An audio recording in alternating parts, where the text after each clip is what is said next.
사도행전 12장 18절부터 25절까지 말씀을 읽겠습니다. 사도행전 12장 18절부터 읽겠습니다. 사도행전 12장 18절. 날이 새매 군사들은 베드로가 어떻게 되었는지 알지 못하여 적지 않게 소동하니 헤롯이 그를 찾아도 보지 못하매 파수꾼들을 신문하고 죽이라 명하니라. 헤롯이 유대를 떠나 가이사라로 내려가서 거하니라. 20절. 헤롯이 두로와 시돈 사람들을 대단히 노여워하나 저희 지방이 왕국에서 나는 양식을 쓰는 거로 일심으로 그에게 나와 왕의 침소 맡은 신하 블라스도를 친하여 화목하기를 청한지라. 21절. 헤롯이 나를 택하여 왕복을 입고 위에 앉아 백성을 효유한데 백성들이 크게 부르되 이것은 신의 소리요 사람의 소리는 아니라 하거늘. 23절. 헤롯이 영광을 하나님께로 돌리지 아니하는 거로 주의 사자가 곧 친히 충이 먹어 죽으니라. 24절. 하나님의 말씀은 흥왕하여 더하더라. 바나바와 사울이 부조의 일을 마치고 마가라 하는 요한을 데리고 예루살렘에서 돌아오니라.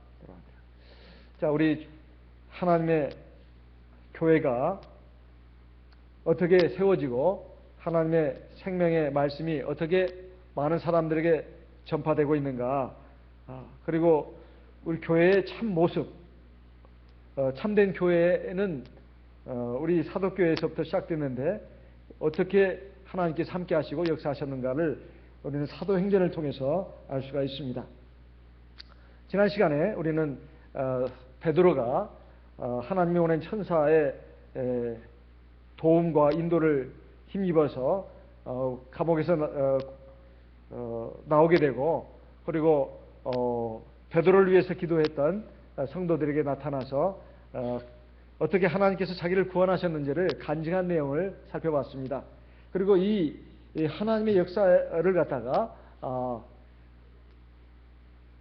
많은 성도들에게 전해라고 부탁하는 말까지 우리가 살펴봤습니다. 이렇게 해서 베드로는 다른 지역으로 이제 하나님의 일을 하기 위해서 떠나갔습니다. 그런데 문제는 바로 베드로가 갇혔던 감옥에서 베드로를 지켰던 그런 파수꾼들이 헤롯 왕으로부터 책임을 추궁당해가지고 그야말로 다 목숨을 잃는 그런 비극이 일어났습니다. 그리고 헤롯 왕은 이제 유대를 떠나가지고 가이사라 지방으로 내려가서 거기에 거처했다, 이렇게 말씀하고 있습니다. 이 헤롯 왕은 예수님이 육신을 가지고 이 세상에 태어났을 때 유대 나라를 다스렸던 헤롯 왕과 이름이 같습니다. 하지만 같은 인물이 아니다 이 말이에요. 예수님이 태어나시던 때의 헤롯 왕은 역사의 기록에 보게 되면 헤롯 대제라고 합니다. 헤롯 대왕. 여기 나오는 헤롯 왕은 그의 손자가 됩니다. 그래서 헤롯 아그리파 1세라고 합니다. 헤롯 아그리파 1세.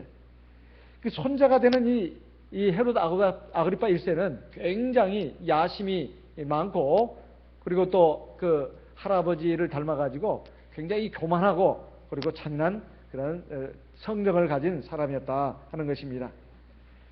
그 당시에 그 헤롯 왕은 유대를 로마 황제로부터 통치권을 위임받아 가지고 분봉왕으로서 그 유대 나라를 세 지역으로 나눠 가지고 다스리던 그런 왕 중에 하나였습니다.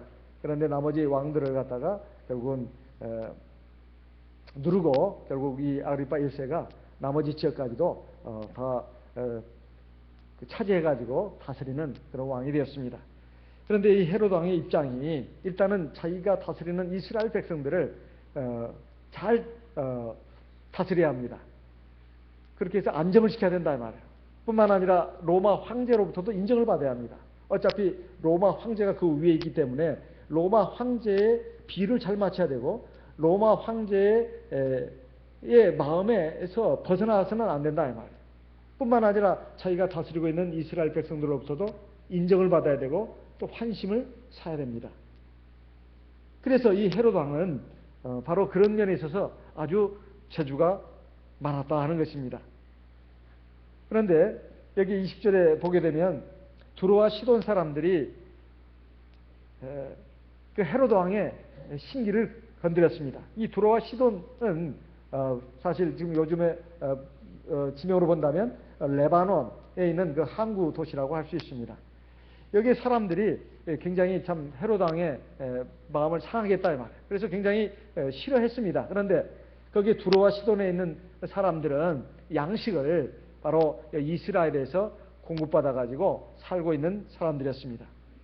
그래서 이 이스라엘의 분봉왕 헤롯과 좋은 관계를 맺어야 되겠다 이렇게 생각을 하고 그 헤롯 왕의 신하가 되는 사람에게 사람을 보내 가지고 우리가 당신의 왕하고 좀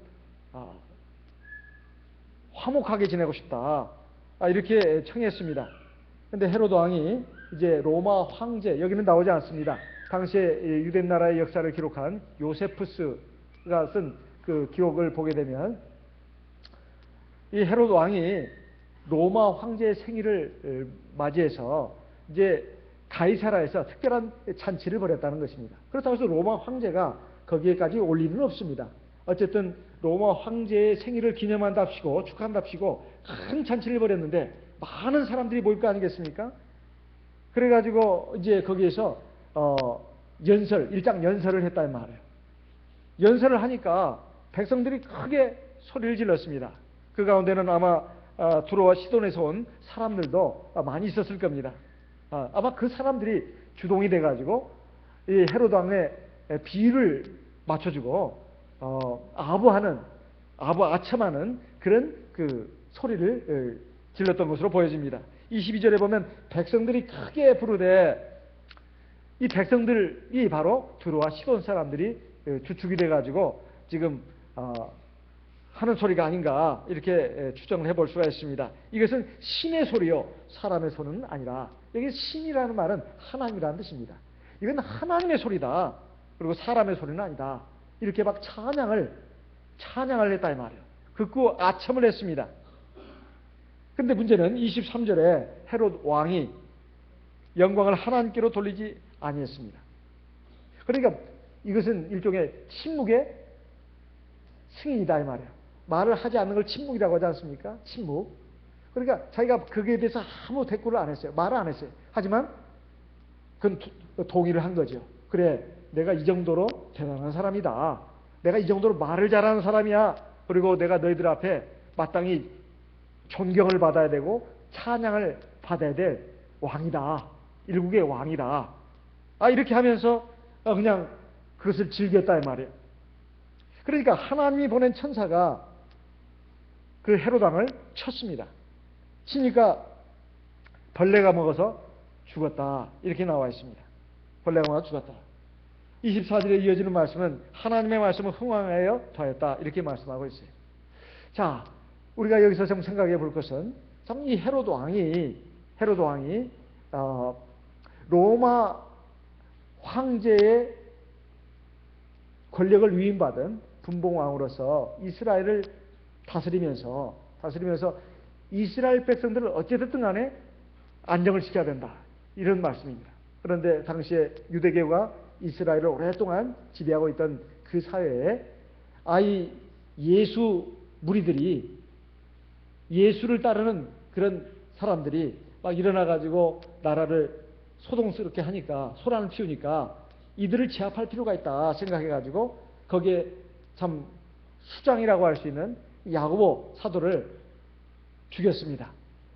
그러니까 스데반의 순교에 이어서 이제 두 번째 순교자로 나온 사람이 바로 당시 사독교의 지도자였던 야고보 사도가 순교당한 것입니다. 그것이 누구에 의해서? 헤롯 왕에 의해서. 그러니까 유대인들이 굉장히 기뻐했습니다. 이 헤롯 왕은 바로 우리 편이구나. 그러니까 이 헤롯 왕이 자기가 다스리는 이스라엘, 거기 이스라엘 백성들이 이 사독교회를 갖다가 핍박하는 것을 보고서 기뻐하는 그 모양을 보고서 내가 이 예수 잔당들을 갖다가 죽여야 되겠다. 그래가지고 두 번째로 이제 베드로 사도를 잡아 죽이려고 감옥에 넣었던 것입니다. 그래가지고 다음날 처형을 하려고 했던 것인데 하나님께서 천사를 보내가지고 그를 구원해내신 것은 지난 시간에 우리가 살펴봤습니다. 우리가 생각해 볼 수 있는 것은 하나님께서 이런 악한 왕 헤롯 왕을 갖다가 그 자리에서 그때 죽였어야 되지. 이 하나님이 보낸 천사에 의해서 베드로 사도가 참 감쪽같이 사라진 것을 보고 이 중재인을 갖다가 어떻게 너희들은 제대로 지키지 못하고 놓쳤느냐 하면서 그 파수꾼들을 일거에 다 잡아가지고 처형했다고 하는 것은 이 헤롯 왕이 얼마나 잔인무도한가 하는 걸 알 수가 있습니다. 그러나 그 전에 헤롯 왕이 알아야 할 것이 자기가 가진 왕의 권력이라는 것이 하나님이 주신 것이라고 하는 것을 잘 모르고 있었다는 겁니다. 아니 그것을 인정하지 않았다는 거예요. 세상의 모든 권력, 세상의 모든 물건, 이것은 다 하나님이 지으신 것이라고 골로새서 1장에 말씀하고 있습니다. 골로새서 1장을 보겠습니다. 골로새서 1장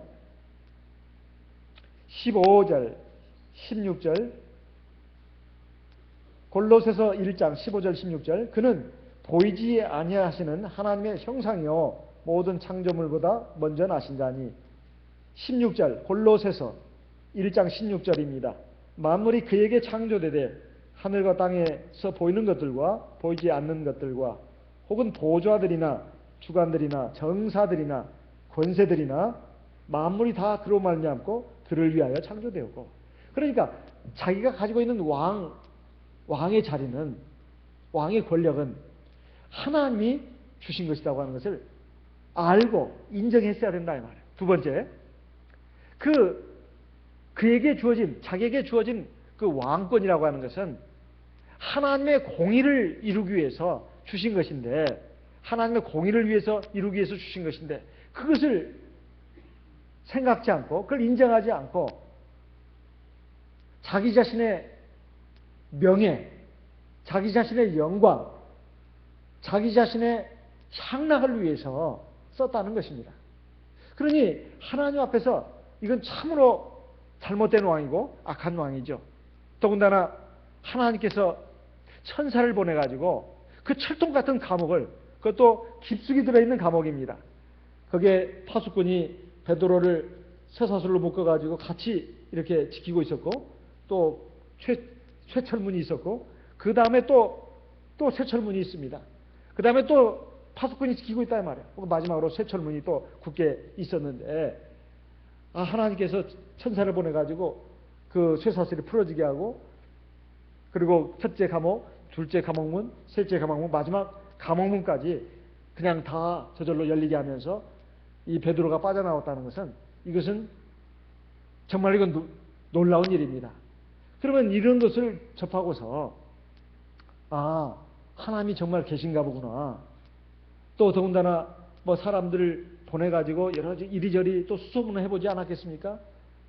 오늘날 우리나라에 국정원이 있습니다만 옛날에도 그런 왕의 첩보 부대가 있지 않았겠어요? 여러 가지 수소문을 해보니까 하나님이 천사를 보내가지고 이렇게 베드로를 빼나갔다더라. 믿거나 말거나. 이건 참 놀라운 일이다. 이것을 알았다면 여기에 대해서 경각심을 가져야 되지 않겠냐 이 말이에요. 정말 하나님이 계신가 보구나. 내가 참 이거 지금 뭔가 잘못하고 있지 않나, 이렇게 생각하면서 하나님의 심판도 내다볼 수 있어야 되는데, 헤롯 왕은 그렇지 않았다는 것입니다. 그리고는 여전히 그 인간적인 욕심으로, 야망으로 이스라엘 백성들이 인정받고 그저 자기의 그 권력을 이용해서 향락을 즐기고, 그리고 세상의 영광을 취하고 누리는 데만 골몰하고 있었던 이 헤롯 왕을 그때 바로 하나님이 치셔가지고 죽이셔야 되는데 그러지 않았다는 것입니다. 그러지 않았다는 거예요. 오히려 그냥 그 일정 시간을 그냥 내버려 두신 것입니다. 내버려 두시고, 그리고 이제 로마 황제의 생일을 맞이해서 축하 잔치를 벌인다. 그리고 거기에서 일장 연설을 할 때, 막 거기에 대해서 뭐 사람들의 반응이 이것은 인간의 말이 아니고 하나님의 말이다. 이렇게 하면서 참 말도 안 되는 그런 걸로 아첨을 하고 자기를 찬양하는 이 소리에 대해서 그것을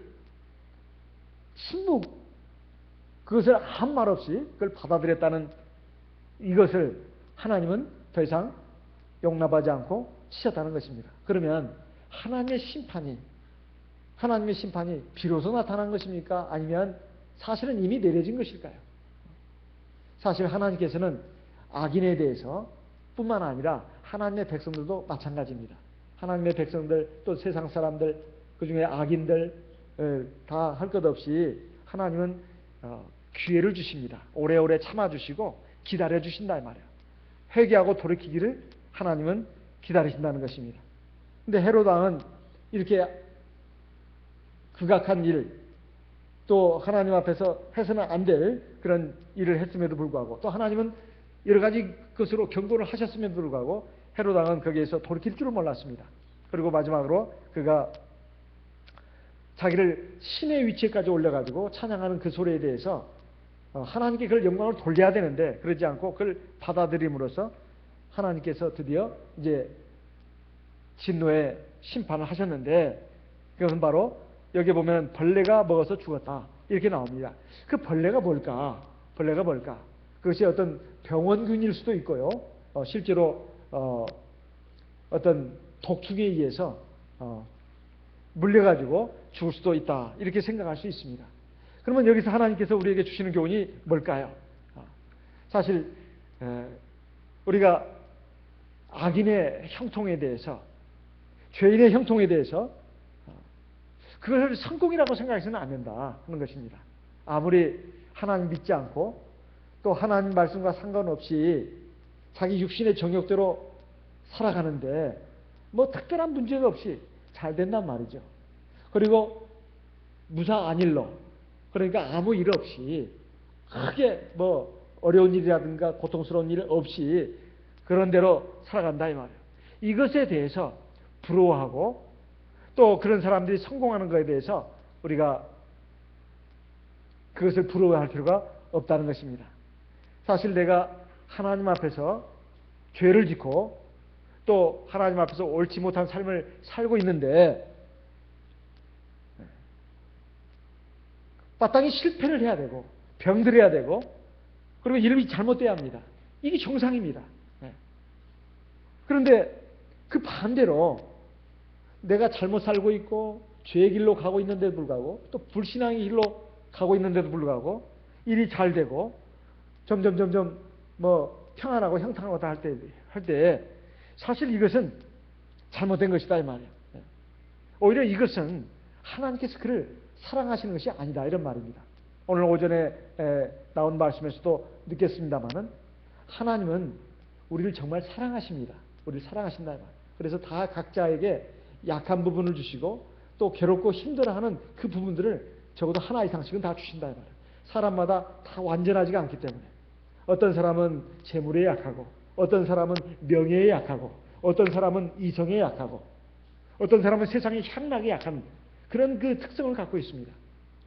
그러면 그 부분 때문에 하나님은 그것으로 인해서 하나님을 떠난다거나 또는 세상으로 빠져나간다거나 또는 하나님 앞에서 교만해질까 봐 하나님은 각자에게 그 아픈 부분, 그 가시를 다 박아놨다 이 말이에요. 그래서 그걸 통해서 계속 그를 꼼짝 못하게 하는 것입니다. 그런데 그것을 모르고 오만방자하게 나간다면 결국은 하나님의 진노의 심판을 받는다 이 말이에요. 사실 하나님께서 이런 헤롯 왕같이 극악무도한 사람에게도 시간을 주신다고 하는 것은 이건 하나님의 자비를 나타내는 그런 것입니다. 오늘 저와 여러분에게도 마찬가지입니다. 하나님께서 우리를 하나님의 백성으로 정결케 하기 위해서 우리의 여러 가지 잘못된 것을 끊어내신다 이 말이에요. 요한복음 15장 2절 말씀을 보겠습니다. 요한복음 15장 2절. 요한복음 15장 2절 같이 읽어보겠습니다. 요한복음 15장 2절 같이 읽겠습니다.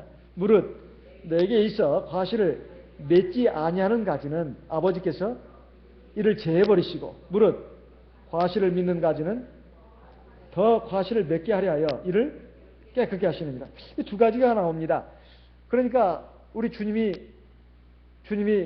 포도나무라면 우리는 거기에 붙어있는 가지들입니다. 만약에 과실을 맺지 않는 가지들은 결국은 주님께서 다 그것을 끊어서 내버린다는 거예요. 어디 불 속에다 집어넣는다는 겁니다. 심판하신다는 거예요. 또 두 번째, 과실을 맺는 가지, 그런 좋은 가지도 있다 이 말이에요.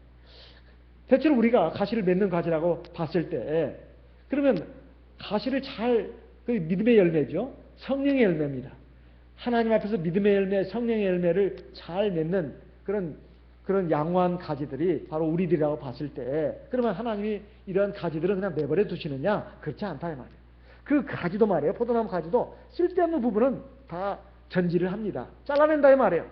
그래야 열매가 더 잘 맺힌다 이 말이에요. 그러니까 한 포도나무의 가지가 여러 개가 있는데 그 가지 아주 완전히 그 몹쓸 가지를 싹 끊어내버립니다. 그런데 쓸만한 가지도 그게 잔가지들이 있다 이 말이에요. 잔가지들. 그것도 끊어낸다 이 말이에요. 왜? 그 가지에 더 좋은 포도 열매가 맺히도록. 그래야 포도송이가 커지거든요. 제가 대전에 3년 있는 동안에 우리 교회 어느 집사님이 여동생이 그 속리산 밑에 포도 농장을 크게 하고 있었습니다. 진짜 맛있는 포도였어요. 그래서 여름마다 갔습니다. 가가지고 막 그냥 그대로 먹어도 돼요. 농약을 거의 안 치다시피 하니까. 얼마나 맛있는지. 그래서 포도 열매를 제가 또 유심히 봤습니다. 보니까 이게 전지를 해줘야 된다는 거예요. 그래야 포도 알이 굵어지고 잘 맺힌다는 것입니다. 그러니까 저와 여러분도 마찬가지입니다. 하나님께서 내 안에 불필요한 것들, 잘못된 것들을 참 끊어내기 위해서 더 좋은 열매가 맺히도록 하기 위해서 하나님께서 개인별로 사실은 가시도 박아놓지만 또 우리의 그 잘못된 그 탐욕, 어리석은 생각 이런 것들을 잘못된 것들을 하나님께서 끊어내시기 위해서 여러 가지 삶의 길로 우리를 인도해 가신다는 것입니다. 3절에 보면 너희는 내가 일러준 말로 이미 깨끗하였으니 그러니까 사실 하나님의 말씀이 우리를 내 안에 있는 여러 가지 그 탐욕 또 어리석은 생각 허황된 욕심 이런 것들을 깨닫게 하고 그 말씀을 들으면서 그것이 끊어져 나갑니다. 그래서 우리 마음이 변화가 된다 이 말. 우리 마음이 변화가 돼야 우리 행위가 변화가 되는 거 아니겠습니까? 어젯밤에도 무화과나무 열매를 얘기했습니다. 다시 한번 조금 거기에 대해서 좀 생각을 해보니까 무화과나무는 사실은 꽃이 안으로 핍니다. 그 열매를 잘 익은 열매를 꺾어보면 거기 꽃이 들어있어요. 속에서 꽃이 핀다 이 말이에요. 속에서 열매 안에서. 그리고 우리 마음 안에 그 성령의 열매가 맺히려면 우리 마음에서부터 성령의 꽃이 피어야 됩니다. 그래야 아름다운 행위로 나온다 이 말이에요. 그래서 이 하나님의 말씀으로 우리가 깨끗해지는데 그러나 그 말씀만 가지고 되는 것이 아니고 우리의 중보자이신 성령을 의지해서 기도를 해야 합니다. 사실 성령 기도를 하나님의 말씀을 잘 받아먹고 성령 기도를 꾸준히 한 사람 치고 변화가 안 되는 사람이 없어요. 어쩌다가 한 번씩 생각날 때 기도하는 사람 또 성령 기도 잠깐 하는 사람은 변화되기가 쉽지 않습니다. 물론 수십 년 걸리겠죠. 그렇지만 변화의 정도는 굉장히 미세합니다. 굉장히 미세해요. 역시 하나님의 말씀과 성령의 기도를 많이 해야, 어젯밤에 나온 말씀처럼 성령의 기도를 많이 해야 변화가 일어납니다. 변화가 일어나요. 기도 많이 해봐야 소용없다? 기도를 그 사람은 제대로 해보지도 않고서 하는 말입니다. 하나님의 말씀을 근거해서 성령 기도를 많이 하게 되면 내 안에 잘못된 거 그리고 쓸데없는 가지들이 착착착착 전지가 돼 나갑니다. 그리고 충실한 가지만 남아요. 그리고 아름다운 열매가 풍성하게 열리게 되는 것이다 이 말이에요. 하나님께서 우리 영혼을 깨끗하게 위해서 우리의 잘못된 삶을 청산하도록 우리에게 여러 가지 방법을 쓰시는데 첫째는 우리 안에 육체의 가시를 박아놓기도 하고 그리고 우리의 삶의 여러 가지 시련과 고난의 불세례를 주시기도 합니다. 그러는 가운데서 내 안에 속사람이 바뀝니다. 마음이 바뀐다 이 말이에요. 그리고 삶의 자세도 달라지고 우리의 행위도 달라진다 이 말이에요. 그런 다음에야 하나님께서 복을 주시는 것입니다. 복을 주시는 거예요. 그런데 하나님께서 헤롯 왕을 심판하시는 이 모습을 볼 수가 있습니다. 이 심판을 통해서 우리가 좀 또 알아야 될 것은 적어도 하나님을 경외하는 사람이라면, 그리고 하나님이 살아계심을 인정하는 그런 믿음이 조금이라도 있다면 헤롯 왕처럼 해서는 안 됩니다. 헤롯 왕은 자기가 연설을 막 하니까 사람들이 와, 이것은 사람의 말이 아니라 하나님의 말이라고, 그리고 하나님의 소리라고, 이렇게 말도 안 되는 이 찬양을 늘어놨습니다. 그랬을 때 헤롯 왕은 무슨 소리냐? 나는 사람이다. 그리고 이것은 마땅히 하나님께 영광을 돌려야 된다. 이렇게 해야 되는데, 요세푸스가 쓴 그 역사의 기록을 보게 되면 이 헤롯 왕은 만면의 미소를 띠고 굉장히 기뻐했다고 합니다. 그런데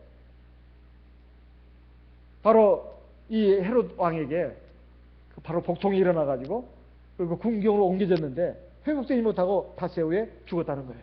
이것이 요세푸스가 쓴 그 역사의 기록에 나와 있습니다.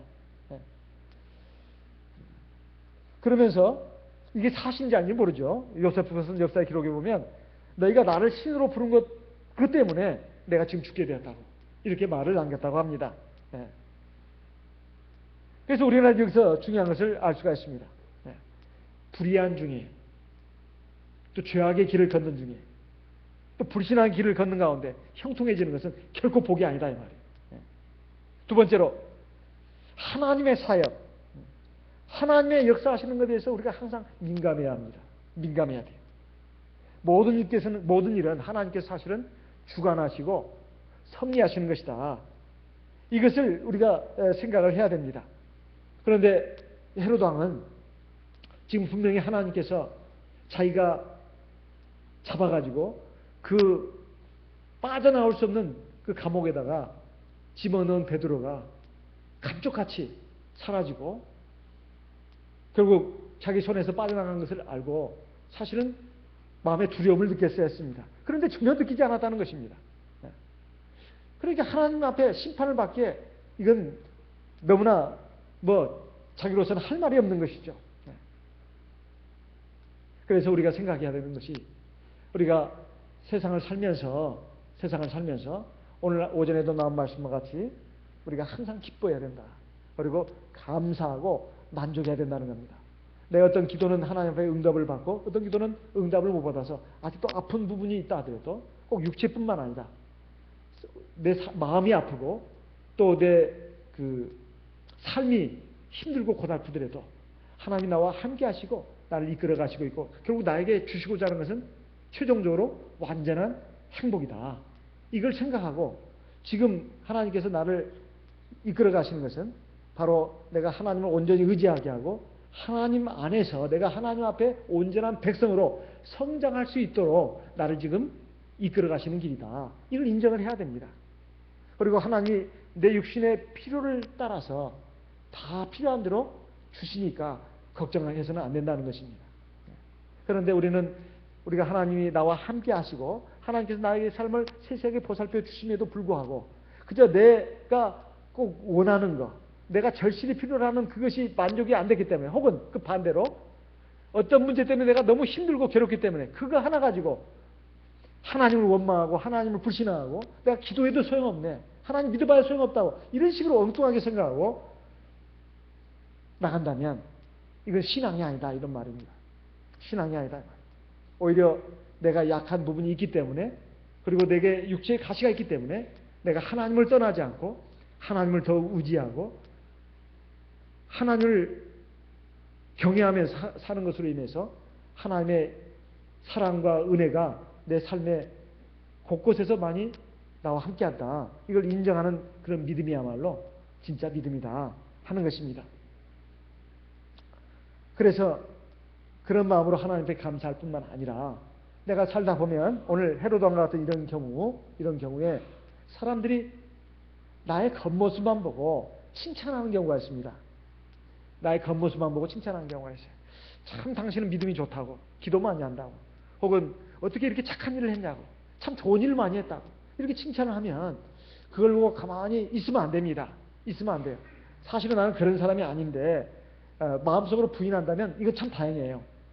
저렇게 말해도 나는 그에게 동의하지 않는다. 이런 마음이면 됩니다. 근데 헤로드 왕은 겉으로 말을 안 했을 뿐만 아니라 마음으로도 사람을 알아보는구나. 내가 예쁜 줄은 저 사람이 잘 안 해. 내가 잘생긴 줄도 안 해. 내가 똑똑한 줄도 잘 알고 있네. 그래서 만족하고 기뻐한다 이 말. 그 영광을 하나님께 돌려야 되는데 그러지 않는다 이 말입니다. 그러면 하나님께서 그걸 용납하지 않는다는 것입니다. 하나님 절대로 그걸 용납하지 않는다는 거예요. 하나님은 참 하나님 앞에 해서는 안 될 일을 하는 것이다. 이런 것입니다. 베드로전서 4장에 보게 되면 하나님의 말씀, 꽃은 떨어지되, 꽃은 지고 떨어지되 하나님의 말씀은 셋에 뭉토록 있다고 되어 있습니다. 베드로전서 4장 10절 11절 말씀을 보겠습니다. 베드로전서 1장 24절 같이 한번 읽어보겠습니다. 베드로전서 1장 24절 같이 한번 읽어보겠습니다. 그러므로 모든 육체는 풀과 같고 그 모든 영광이 풀의 꽃과 같으니 풀은 마르고 꽃은 떨어지되 오직 주의 말씀은 세세토록 있도다 하였으니 여기까지. 사실 사람은 조금 더 자랑할 것이 없습니다. 조금 더 자랑할 게 없어요. 그리고 사람에게 있는 영광이라는 것도 사실은 하나님이 허락하신 것입니다. 그리고 그것은 아주 순식간에 사라지는 것들이다 이 말이에요. 오직 하나님의 말씀만이 세세뭉토록 있습니다. 그리고 그 하나님만이 영원히 스스로 살아계신 하나님이다 이 말이에요. 그러니까 모든 것이 하나님으로부터 창조되었고 또 하나님의 영광을 위해서 있고 하나님의 뜻을 이루기 위해서 있는 것입니다. 그렇다면 모든 영광을 하나님께 우리는 돌려야 된다 하는 말씀입니다. 베드로전서 4장 10절 11절 말씀도 읽어보겠습니다. 베드로전서 4장 10절 11절 같이 한번 읽어보겠습니다. 각각 은사를 받은 대로 하나님의 각양 은사를 맡은 선한 청지기같이 서로 봉사하라. 11절 만일 누가 말하려면 하나님의 말씀을 하는 것 같이 하고 누가 봉사하려면 하나님의 공급하시는 힘으로 하는 것 같이 하라. 이는 범사에 예수 그리스도로 말미암아 하나님의 영광을 받으시게 하려 함이니 그에게 영광과 권능이 세세에 무궁토록 있느니라. 아멘. 자, 그래서 제가 지방에 심호할 때도 그런 말씀을 좀 증거했습니다. 우리가 하나님 앞에서 일을 할 때 사람들이 그걸 보고 칭찬하는 경우가 있습니다. 참 잘했다고. 특별히 앞에 나와서 가르치는 경우, 가령 목회자뿐만 아니라 장로님, 집사님, 또 교회 임원들이 또는 교사들이, 구역장들이 담에서 이렇게 하나님 말씀을 전하고 가르칠 때 그러면 이제 끝나고 나면 또 이제 우스갯소리로 이제 말합니다. 여보, 나 어땠어? 잘했어. 잘했어. 그래? 사람들이 좋아해? 좋아한다고. 잘했다고. 이거 어떻게 되는 걸까요? 이것은 자기가 영광을 취하는 겁니다. 자기가 영광을 취하는 거예요. 신도들이 은혜를 받았을까? 내가 혹시 잘못된 말을 안 했을까? 하나님께 영광이 돌려져야 되는데 내가 하나님의 말씀을 전하지 않고 사람의 말을 전한 게 아닐까? 또 나타내는 말, 내 자랑하는 말 혹시 하지 않았어? 하나님의 부덕이 되는 말 하지 않았어? 내가 세상 말 많이 하지 않았어? 하나님 말씀을 전하지 않고 세상 말 얘기하고 내 자랑 얘기하고 너 이런 쓸데없는 말 많이 안 했나? 그건 별로 그건 안 한 것 같아요. 그럼 다행이네. 하나님 앞에 감사해야지. 이렇게 얘기를 해야 이게 정상인데 오늘 내가 잘했나? 잘했어. 당신 잘했어. 사람들이 막 좋아하더라고요. 이거 쉽게 말하면 이건 자기가 영광 취하는 것입니다. 이래서는 안 된다 이 말이에요. 사람들에게 인정받고 칭찬받기 위해서 내가 하나님 일을 하고 내 얼굴 내기 위해서 해서는 안 된다 이 말이에요. 꼭 그 가르치는 일뿐만이 아닙니다. 수고하고 봉사하는 일도 마찬가지예요. 사실 하나님이 나에게 믿음을 줬고 하나님이 나에게 이런 봉사를 할 수 있는 힘을 줘서 내가 하는 것이다. 이런 마음이 그게 있어야 합니다. 그렇다면 사람들이 칭찬하더라도 그냥 자동 반사적으로 나오게 돼 있어요. 아니에요. 제가 뭔 일을 했나요? 다 하나님의 은혜죠. 그게 입에 붙어야 합니다. 입에 붙어야 된다. 하나님이 도와주셨습니다. 하나님도 하셨어요. 그래서 우리 주 안에서 모든 나라 민족 우리 참예수교회 다 똑같은 교회 아닙니까? 간시해주 주님께 감사합니다. 입에 붙었더라고요. 간시해주 주님 은혜 감사합니다. 처음에는 이 사람들이 습관적으로 하는 줄 알았어요. 습관적으로. 근데 나중에 보니까 이게 습관적으로 하는 말도 참 중요하다는 걸 제가 알았습니다. 비록 습관적으로 하더라도 습관적으로 하는 말이 서로 주거니 받거니 하면서 그게 마음속에 들어가더라고요. 그리고는 저절로 그 마음이 바꿔집니다. 그 정말 주님의 은혜네. 처음에 그렇게 생각 안 했어요. 자기는 의례껏 했습니다. 저도 의례껏 하는 말로도 몇 번 했습니다. 간시해주. 근데 나중에 보니까 맞네 진짜. 주님의 은혜네. 주님이 나에게 그런 믿음도 주셨고 그렇게 봉사할 수 있는 마음도 주셨고 또 시간도 주셨고 또 건강도 주셨고 그런 물질도 주셨고 그런 의욕도 주셨고 정말 주님의 은혜네. 내 같은 것이 뭐라고. 내가 이런 일을 해가지고 내가 이렇게 사람들에게 칭찬을 받아야 된다. 참 황송스럽다. 이렇게 생각하는 것이 이게 정상이다 이 말입니다. 이게 정상이에요. 그런데 이게 잘못되게 되면 사람들에게 영광을 받고 칭찬을 받는 사람에게 주목을 받고 내가 존재감이 드러나야 되고 이런 식으로 생각한다 이 말이에요. 이러면 안 되는 것이다 이 말이에요. 그래서 계시록 4장에 보면 이런 말씀이 나옵니다. 계시록 4장을 보겠습니다. 9절, 10절, 11절 말씀. 계시록 4장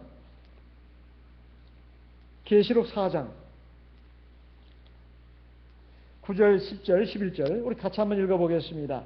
계시록 4장 9절, 10절, 11절 그 생물들이 영광과 존귀와 감사를 보좌에 앉아서 세세토록 사시는 이에게 돌릴 때에 24장로들이 보좌에 앉으신 이에게 앞에 엎드려 세세토록 사시는 이에게 경배하고 자기의 면류관을 보좌 앞에 던지며 가로되 11절 우리 주 하나님이여 영광과 존귀와 능력을 받으시는 것이 합당하오니 주께서 만물을 지으시는지라 만물이 주의 뜻대로 있었고 또 지으심을 받았나이다 하더라.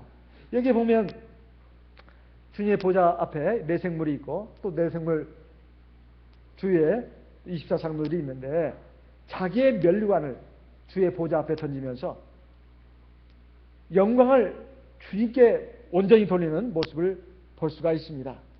우리가 이런 마음으로 갈 때 하나님께서 기뻐하시고 하나님의 은총을 지속적으로 받는 비결이 됩니다. 하나님은 정말로 그 마음에 믿음이 있는가 없는가 정말 순수한 마음으로 하나님 앞에서 믿음으로 사는가 충성하는가 봉사하는가 이걸 보십니다. 이걸 보세요. 우리가 이 헤로드 왕은 하나의 우리에게 경계의 거울이 됩니다. 반면 교사다 이 말이에요. 사람들이 막 자기를 하나님의 말을 하는 것이다 신의 소리다 이렇게 했을 때 그것을 거기에 대해서 동의를 한 것도 아닙니다. 그냥 가만히 있었다 이 말이야. 그런데 하나님께서 그 마음을 보시고 치신 것이다 이 말이에요. 자, 그래서 말을 안 했기 때문에 부인했기 때문에 치신 것이 아니라기보다는 그 마음속에 이미 동의를 했다는 말이에요. 그렇다. 너희들이 나의 위대함을 내 능력을 인정하고 있구나. 그래서 사람들에게 칭찬받는 것을 꼭 좋아해서는 안 됩니다. 좋아해서는 안 돼요. 물론 욕을 먹는 것보다는 낫습니다. 그렇지만은 칭찬을 들을 때 반드시 우리가 이렇게 말해야 되겠습니다. 같이 해봅시다. 주님 은혜 감사합니다. 주님 은혜 감사합니다. 우리가 중국말을 할 수는 없잖아요. 간시해주. 무슨 포도준지 아니면 고량준지 아니면 백세준지 그렇잖아요.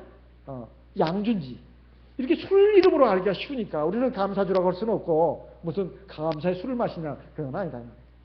그러니까 좀 길지만 우리 말은 좀 길어요. 긴데 묘미가 있어요. 같이 해봅시다. 주님 은혜 감사합니다. 주님 은혜 감사합니다. 입에 붙어야 되겠어요.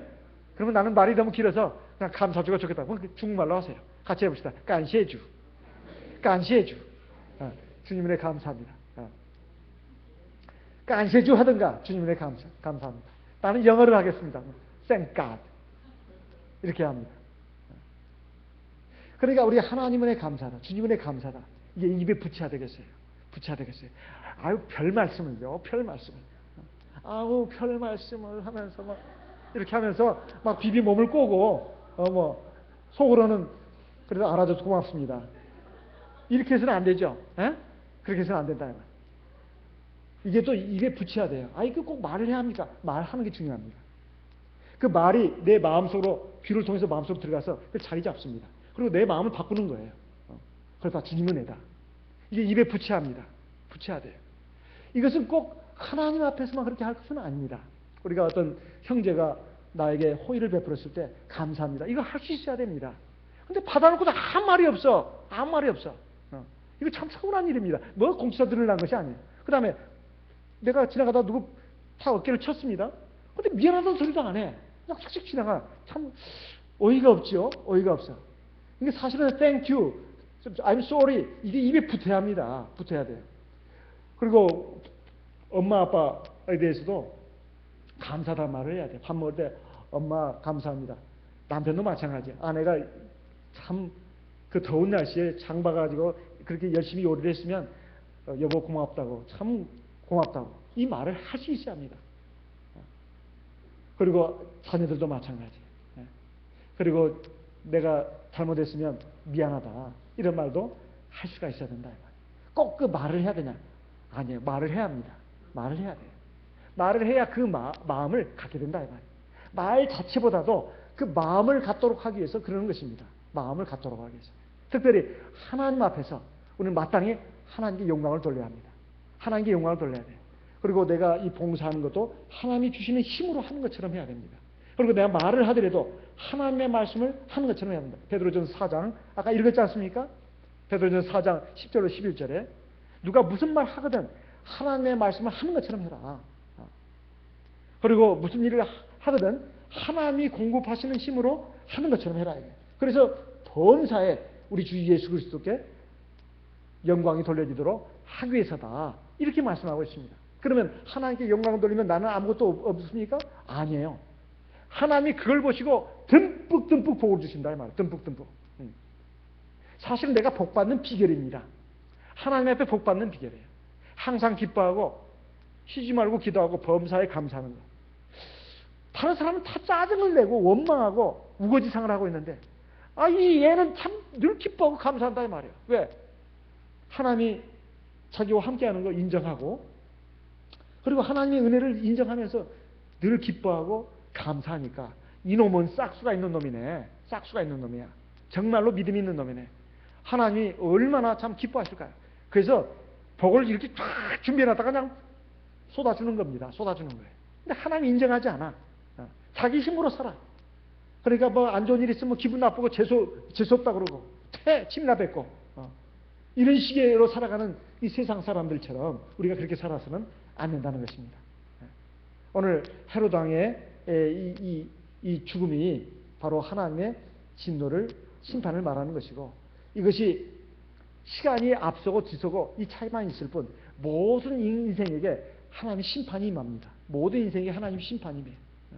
우리에게는 이 시간이 주어졌다는 것이 얼마나 감사합니까? 내 신앙을 바로잡고 온전하게 성장시키고 그리고 우리 속사람이 온전한 데까지 성장할 수 있는 기회를 주신 것이 얼마나 감사하냐 이 말이에요.